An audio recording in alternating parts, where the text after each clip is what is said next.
पर हमारा नंबर सार्वजनिक है। वायु प्रदूषण नियंत्रण अधिनियम 1981 में किस वर्ष ध्वनि प्रदूषण को शामिल किया गया? तो ध्वनि प्रदूषण पर पहली बार बात की गई कब? भूमंडलीय तापमान, ग्लोबल वार्मिंग बताए थे ना जी। ग्लोबल वार्मिंग को हिंदी में क्या कहते हैं? अच्छा दिया हुआ ही है। भूमंडलीय तापमान या ग्लोबल वार्मिंग के फलस्वरूप क्या होगा? तो ग्लोबल वार्मिंग का मतलब है कि पृथ्वी की सतह और उसके वायुमंडल के तापमान में लगातार वृद्धि, और तापमान में लगातार वृद्धि होगा तो ध्रुवीय क्षेत्र पर जो बर्फ है, बर्फ वो क्या होगा? आपकी घर कहाँ आएगा? जिससे समुद्र तल में क्या होगी? समुद्र तल में वृद्धि होगी तो समुद्री तटरेखा क्या होगा? समुद्री तटरेखा बदलेगा तो कृषि का स्वरूप क्या होगा? यानी क्या होगा? बात समझ गए? चलिए आज खत्म हो जाएगा दोस्तों। मोटर वाहनों से निकलने वाले प्रदूषण गैसों को हानि रहित उत्पाद में बदलने हेतु किसका इस्तेमाल किया जाता है? कैटेलिक कन्वर्टर का। ये गाड़ी के साइलेंसर में लगाए जाते हैं। कैटेलिक कन्वर्टर क्या करते हैं? गाड़ी के साइलेंसर में लगाए जाते हैं। और इसका काम होता है कि साइलेंसर से जैसे ही धुआं निकलेगा तो उस धुआं में मौजूद हानिकारक गैस को डिटेक्ट करके अपने पास रोक लेगा और ज्यादा प्रदूषण को बाहर निकलने नहीं देगा। लेकिन ये उपाय अभी बहुत ज्यादा प्रभावी नहीं है क्योंकि कैटेलिक कन्वर्टर बहुत महंगे होते हैं और बहुत दिनों तक चलते भी नहीं है। यानी कैटेलिक कन्वर्टर एक बार लगा लिए तो 6 महीना 1 साल तक ही चलेगा, फिर उसको क्या करना पड़ेगा? बदलना पड़ेगा। लेकिन महंगे होने के कारण अधिकांश मोटर वाहन के ग्राहक इन्हें बदल नहीं पाते हैं। निम्नलिखित कथनों पर विचार कीजिए। अंटार्कटिका के ऊपर सालाना बनने वाला ओजोन छिद्र 24 मिलियन वर्ग किलोमीटर तक फैल गया था। बिल्कुल दोस्तों, जिसका पता सबसे पहले 1985 में लगा था। 6 जनवरी 2021 को विश्व मौसम संगठन रिपोर्ट के अनुसार अंटार्कटिका का ओजोन छिद्र बंद हो गया है। बिल्कुल, और आपको पहले भी बता दें कि ये छिद्र क्या हो गया? बंद हो गया है। तो रिपोर्ट कब की गई बंद होने का? अब दोनों का दर क्या है? तो जो दिक्कत थी अब दूर हो गया। ब्राउन एयर शब्द का प्रयोग किसके लिए किया जाता है? प्रकाश रासायनिक धुआं। और प्रकाश रासायनिक धुआं जब बनता है तो हवा किस रंग में दिखता है? ब्राउन रंग में दिखता है। इसी से क्या कहा जाता है? इस विषैली गैस के कारण वायु में भूरे रंग का धुंध बनता है। नाइट्रोजन का ही इस गैस का रंग ही है भूरा। नाइट्रोजन डाइऑक्साइड का रंग कैसा है? भूरा है। इसलिए ये वायुमंडल में आते हैं तो वायुमंडल को भी क्या कर देते हैं? भूरा कर देते हैं। पराध्वनिक जेट, पराध्वनिक मतलब हाइपरसोनिक मिसाइल या हाइपरसोनिक फाइटर जेट। पराध्वनिक जेट उसे कहते हैं जिसकी गति ध्वनि की गति से भी क्या होता है? ज्यादा होता है। वायु में ध्वनि की गति 332 मीटर पर सेकेंड है। जब कोई फाइटर जेट इससे अधिक गति से हवा में उड़ता है तो उसे क्या कहते हैं? और ये हवा में उड़कर किसको कम करते हैं? ओजोन परत को। निम्नलिखित में कौन जल निम्नीकरणीय प्रदूषक है? वाहिद मल। भला एस के बारे में बताए थे जी। थर्मल पावर प्लांट के चिमनी से निकलता है। तो भला एस एक उजले रंग का पाउडर है और इस पाउडर में क्या रहता है? एल्युमिनियम सिलिकेट और ये तीनों मिलकर बनाते हैं क्या? भला एस। और ये वायु प्रदूषक है। कैसा प्रदूषक है? वायु प्रदूषक है। निम्नलिखित में कौन सी अंतरराष्ट्रीय संधि ई अपशिष्ट का मतलब समझ रहे हैं? मोबाइल का अपशिष्ट, कंप्यूटर का अपशिष्ट, इलेक्ट्रॉनिक सामान के अपशिष्ट को क्या कहते हैं? बात समझे? समझे? आजकल कचरा जो फैल रहा है उन कचरों में मोबाइल, पुराना टीवी, पुराना कंप्यूटर, पुराना एयरफोन, ब्लूटूथ, इस सबको क्या कहते हैं? ई अपशिष्ट कहते हैं। क्या कहते हैं? ई अपशिष्ट। तो निम्नलिखित में कौन अंतरराष्ट्रीय संधि ई अपशिष्ट के दो देशों के बीच हस्तांतरण को प्रतिबंधित करते हैं? Basal convention. अब देखिए होता क्या है कि विकसित देशों में इलेक्ट्रॉनिक कचरा बहुत ज्यादा बनता है। विकसित देश जैसे अमेरिका, जापान, जर्मनी, इन देशों में मोबाइल, लैपटॉप, इन सबके कचरे बहुत ज्यादा बनते हैं क्योंकि विकसित देशों में लोगों की इनकम बहुत उच्च है, आय बहुत अधिक है। इसीलिए वे लंबे समय तक कंप्यूटर, लैपटॉप, इन सब चीजों का इस्तेमाल नहीं करते हैं और वो जल्दी जल्दी क्या कर देते हैं? बदल देते हैं और पुराने को क्या कर देते हैं? फेंक देते हैं। तो विकसित देश पहले क्या करता था कि अपने यहाँ का इलेक्ट्रॉनिक कचरा विकासशील देशों को सस्ते में बेच देता था। यानी हल्का सा पॉलिश मारा पुराना सामान पर, अब विकासशील देशों को एकदम सस्ता है, ले जाइए इसको। अब विकसित देश के पास वो कचरा के रूप में पड़ा है तो विकसित देश सोच रहा है ये तो हमारा यह कचरा है, फेंका हुआ है, तो क्यों ना जो कुछ भी आ रहा है वो लेकर के कचरा को विकासशील देशों में ठेल दिया जाए। तो ये काम पहले बहुत अच्छी तरह मतलब बहुत व्यापक तौर पर होता था। इसको रोकने के लिए क्या बना? बेशक कर देता। मतलब इस वजह कि आप विकसित देश इस तरह का काम नहीं करेंगे। बेचना है तो सही चीज बेचो, ये कचरा मत बेचो। यही कचरा उठा के बोट कंपनी लाता है, पब्लिश मारता है, 399 पर फ्लिपकार्ट पर बिक रहा है। समझेंगे? एक आरोप लगाया, ये आरोप लगाया बोट कंपनी बहुत बड़ी कंपनी है जो अपना 90% प्रोडक्ट जो है डिजिटली बेचता है, यानी कि ऑनलाइन साइट के द्वारा। बोट कंपनी नाम सुने होंगे। उस पर यही आरोप लगाता ये बाहर से 4 नंबर सामान लाता है और उस पर अपना स्टिकर चिपकाता है और फिर उसे सस्ता दाम पर बेच देता है, एड दिखा दिखा के। आरोप लगाता कंपनी पर। आप पढ़े होंगे अखबारों में। कंपनी हालांकि उसके पास सफाई दी थी कि हम भारतीय कंपनी है, हम तिरंगा फहराते हैं, हमको कुछ ना कहा जाए।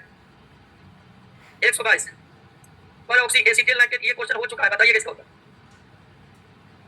क्या होगा? द्वितीयक प्रदूषक है। निम्नलिखित में कौन सा सबसे खराब वायु प्रदूषक? Carbon monoxide. ईजेडओ ईंधन किसे कहते हैं? गैसोलीन तथा इथेनॉल के मिश्रण को कहते हैं। ये कम प्रदूषण फैलाते हैं। इसके द्वारा जल प्रदूषण को साफ करने के लिए बायोफिल्टर के रूप में बायला ग्लोबोसा किसका वैज्ञानिक नाम है?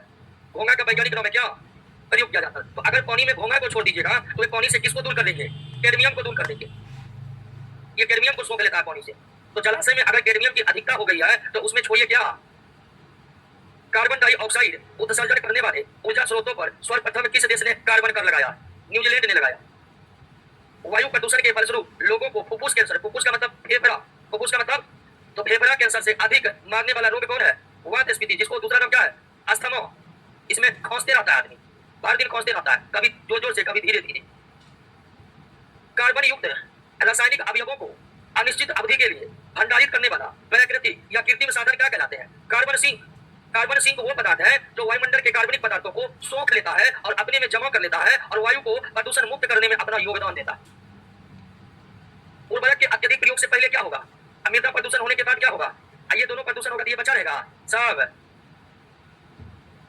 निम्नलिखित में कौन कार्बन सिंक की भूमिका निभाता? कार्बन सिंक समझने किसे कहते हैं? कार्बन सिंक वे स्रोत हैं, कार्बन सिंक वे स्रोत हैं जो स्रोत वायुमंडल के कार्बनिक पदार्थों को अवशोषित करके अपने में जमा रखते और वायु प्रदूषण को कम करने में मदद करते। तो कार्बन सिंक के रूप में कौन करता? कौन? और ये सब कार्बनिक पदार्थों को संग्रह करते। अच्छा, इनमें से सभी होगा, इनमें से सभी। इस तरह की गलतियां और भी कुछ प्रश्न। पर्यावरण संरक्षण के लिए कौन सी अंतरराष्ट्रीय एजेंसी काम कर रही है? हाँ, ये सब भी कौन कर रही है, लेकिन बात किसकी की जा रही है? संरक्षण की। संरक्षण मतलब पर्यावरण को बचाने का कौन कर रहा है? Green peas. सीन गैस किसका मिश्रण है? हाइड्रोजन, कार्बन डाइऑक्साइड और कार्बन मोनोऑक्साइड के मिश्रण को क्या कहते हैं? सीन गैस कहते हैं। भूमिगत जल के प्रवाह के साथ नीचे की ओर बहने वाले प्रदूषक को निक्षालक कहते हैं। जल का तापमान बढ़ने से पानी में डीओ की मात्रा कम हो जाती है। बिल्कुल है, पानी गर्म होगा तो उसका ऑक्सीजन बाहर निकल जाएगा और उसमें ऑक्सीजन की क्या हो जाएगी? कमी हो जाएगी। बिल्कुल सही बात है। ताप और लवणता का डीओ से कोई संबंध नहीं है। गलत। आप जानते हैं कि ताप बढ़ाने से गैस ज्यादा खुलता है। अगर हम दाब बढ़ा देंगे तो गैस घुलने की मात्रा क्या होगी? बढ़ जाएगी। तो ताप बढ़ने से वायुमंडल का ज्यादा ऑक्सीजन जल में घुलेगा, तो इसलिए डीओ दाब पर निर्भर करता है। डीओ दाब पर निर्भर करता है। दोस्तों, ये कथन गलत है, सही है केवल एक। निम्नलिखित में कौन से भारत के कुछ भागों में पानी में जल प्रदूषक के रूप में पाए जाते हैं? तो भारत के भूमिगत जल में सबसे ज्यादा क्या है और उसके बाद और कुछ नहीं। भारत का भूमिगत जल इसी दोनों से प्रभावित है और सबसे ज्यादा प्रभावित है किससे? आर्सेनिक से। ऑयल जैपिंग एक जैव उपचार है जिसमें बैक्टीरिया का उपयोग कर तेल अधिप्लाव को क्या किया जाता है? नियंत्रित किया जाता है। अब यहाँ पर एक शब्द तेल अधिप्लाव। तेल अधिप्लाव क्या है? तो वर्तमान समय में पेट्रोलियम पदार्थों की आवाजाही समुद्री रास्तों से होती है। हर देश, लगभग सभी देश जो पेट्रोलियम का आयात करता है वो समुद्री मार्गों से करता है। भारत भी ईरान से, सऊदी अरेबिया से या रूस से जो तेल मंगाता है, पेट्रोलियम मंगाता है, वो किस रास्ते से? समुद्री रास्ते से। तो कभी कभी समुद्र से जो पेट्रोलियम आता है वो समुद्र से जहाज से रिस कर समुद्र के तल पर क्या हो जाते हैं? फैल जाते हैं। तो जब पेट्रोलियम पदार्थ जहाजों से रिस कर समुद्र के सतह पर फैल जाते हैं उसे क्या कहते हैं? और उसको हटाने के लिए किसका इस्तेमाल करते हैं और उसे क्या कहते हैं? समझे बात को। जलाशय में प्रदूषण का सर्वाधिक सामान्य स्रोत क्या है? घर का कचरा जब हम बहा देते हैं। लाइकेन समझता शहरों में नहीं उगते, किसके कारण? विभिन्न प्रकार के धूल का तथा उनसे होने वाले रोगों के जोड़ों में कौन सा एक सम्मिलित नहीं है? यहाँ ये देखिए सम्मिलित नहीं है। सिलिका से सिलिकोसिस रोग होता है। सिलिका से कौन रोग होता है? सिलिकोसिस। एस्बेस्टोसिस एस्बेस्टस से होता है। एस्बेस्टस समझते हैं जी? घर के ऊपर जो डाली जाती है, उस एस्बेस्टस उद्योग के कर्मचारी को श्वसन संबंधी जो रोग होते हैं उसे क्या कहते हैं? एस्बेस्टोसिस कहते हैं। सिलिका के कारण क्या होते हैं? सिलिकोसिस। सिलिका का मतलब दोस्तों क्या? बालू, जिसका रासायनिक सूत्र क्या है? Silicon dioxide. बालू को ही सिलिका कहते हैं। कारपेट, तापरोधक फोम आदि से निकलने वाले इस प्रदूषक से आंख एवं नाक में जलन होता है। फॉर्मल्डिहाइड।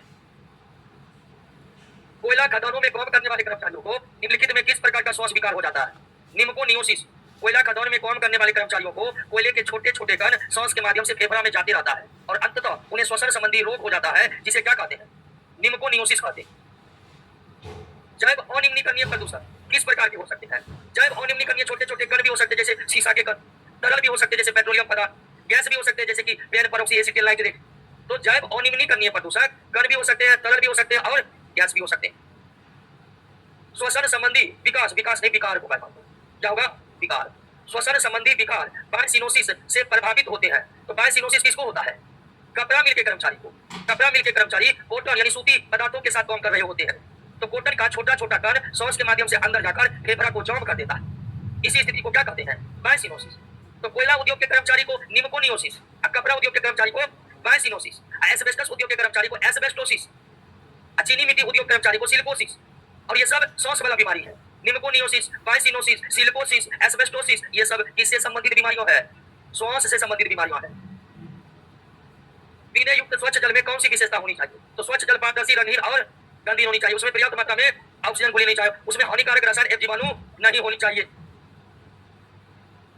मृदा अपरदन शब्द जी अभी बाढ़ के कारण मृदा अपरदन हो रहा है, यानी मिट्टी कटाव। तो मृदा अपरदन को रोका जाता है सघन खेती का तथा बहाव के लिए उचित नालियां बनाकर, ढलवा स्थानों पर सीढ़ी नुमा खेत बनाकर, वृक्षारोपण तथा घास उगाकर, घर बनाकर नहीं। बात समझ गए? सिगरेट के धुएं में कौन सा मुख्य गैस निकलती है जो स्वास्थ्य के लिए अत्यधिक हानिकारक होता है? निम्नलिखित में कौन गैसीय वायु प्रदूषक नहीं है? गैसीय वायु प्रदूषक सल्फर डाइऑक्साइड, हाइड्रोकार्बन है, हाइड्रोकार्बन नहीं है। गणीय तत्व पीएम 13 पीएम 28 क्या है दोस्तों? वायु प्रदूषक है। अम्ल वर्षा होती है किससे? क्योंकि कोयला जलाइएगा तो क्या निकलेगा? जिसके कारण क्या होता है? सुपोषण बताए थे ना, जिसका कारण क्या है? नाइट्रेट एवं फॉस्फेट। वह प्रक्रम जिसमें जल के पोषण की प्रचुरता के कारण, जल के पोषण की प्रचुरता जिससे शैवाल में बहुत तीव्र वृद्धि होती है। चलिए दोस्तों खत्म हो गया, और इसके साथ ही बायोलॉजी खत्म हो गई। क्लियर? अब बायोलॉजी से जो ये 3 टेस्ट ले लेते हैं ताकि रिवीजन हो जाए क्या मंडे को? ठीक है, अब अगला क्या स्टार्ट होगा वो तुरंत आपको बता दिया जाएगा।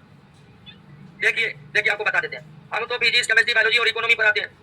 अब रोशन सर तय करेंगे, वो जो बोल देंगे या जो इसमें होगा वो ही होगा। अब बायोलॉजी समाप्त हो गया ना, अब बायोलॉजी का रिवीजन करना, 1 डे 1 चैप्टर, 1 डे रिवीजन करना केवल क्वेश्चन का, थ्योरी बहुत ज्यादा नहीं पढ़ना है। एक दिन कोशिका का रिवीजन किए, एक दिन उत्तर का रिवीजन किए, 18 चैप्टर है ना, 18 दिन में पूरा बायोलॉजी रिवीजन। अभी 18 दिन के बाद क्या करेंगे? रिवाइज करेंगे। समझे कि नहीं समझे? जब तक परीक्षा नहीं तब तक रोज 1 डे 1 चैप्टर। अब कहिएगा कि इतना सब्जेक्ट है तो बायोलॉजी का है, तो 1 डे 1 चैप्टर करिएगा तो एक चैप्टर में आपको कुछ दिन के बाद मार्क्स कितना समय लगेगा? इससे ज्यादा नहीं लगेगा। तो रोज 10 मिनट 20 मिनट आप बायोलॉजी पढ़ सकते हैं कि नहीं? है कि ना? है तो एकदम गौर मान लीजिए 1 डे 1 चैप्टर रिवीजन करना है। केवल किसका? ऑब्जेक्टिव क्वेश्चन का। थ्योरी को ज्यादा, थ्योरी को जब लगे कि हाँ ये फंस गए किसी क्वेश्चन में तब जाकर थ्योरी को पढ़ना है। क्लियर ना? ठीक है, मिलिए दोस्तों अगले क्लास में। चलिए ब्यूटी कुमारी फिजिक्स स्टार्ट कर दीजिएगा।